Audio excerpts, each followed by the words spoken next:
quantum entangled experiment performed on this satellite showed that shared quantum states can extend over 1,200 kilometers, smashing the previous world record.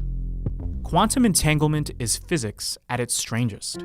Subatomic particles like photons can be entangled by sharing their quantum states, such as their spin and polarization. Even if the photons are separated by vast distances, these shared states should remain in limbo until one of the objects is measured or disturbed. Then the quantum states for both photons suddenly collapse to a set value, with no information passing between the two. With fiber optics, scientists have been able to demonstrate quantum entanglement on Earth across a few hundred kilometers. Any farther out, and the photon's quantum states are upset by fluctuations in the atmosphere. But photons travel much more smoothly in the near vacuum of space.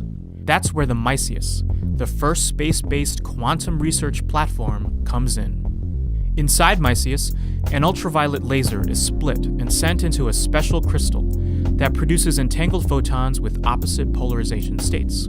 The pairs are then beamed down to Earth, 5.9 million entangled pairs per second. 2 ground stations in China, over 1,200 kilometers apart, receive the photons. When the scientists measured the states of the incoming photons, they were correlated far more often than would be expected by random chance. Evidence that the photons had remained entangled across large distances.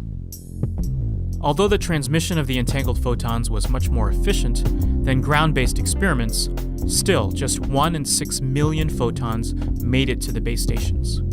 Next, the researchers plan to distribute quantum keys to the stations, which requires long strings of entangled photons.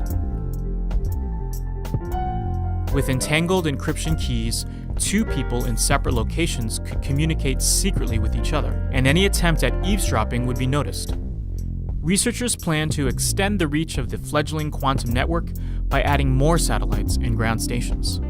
That would be a stepping stone to a space-based, worldwide quantum internet.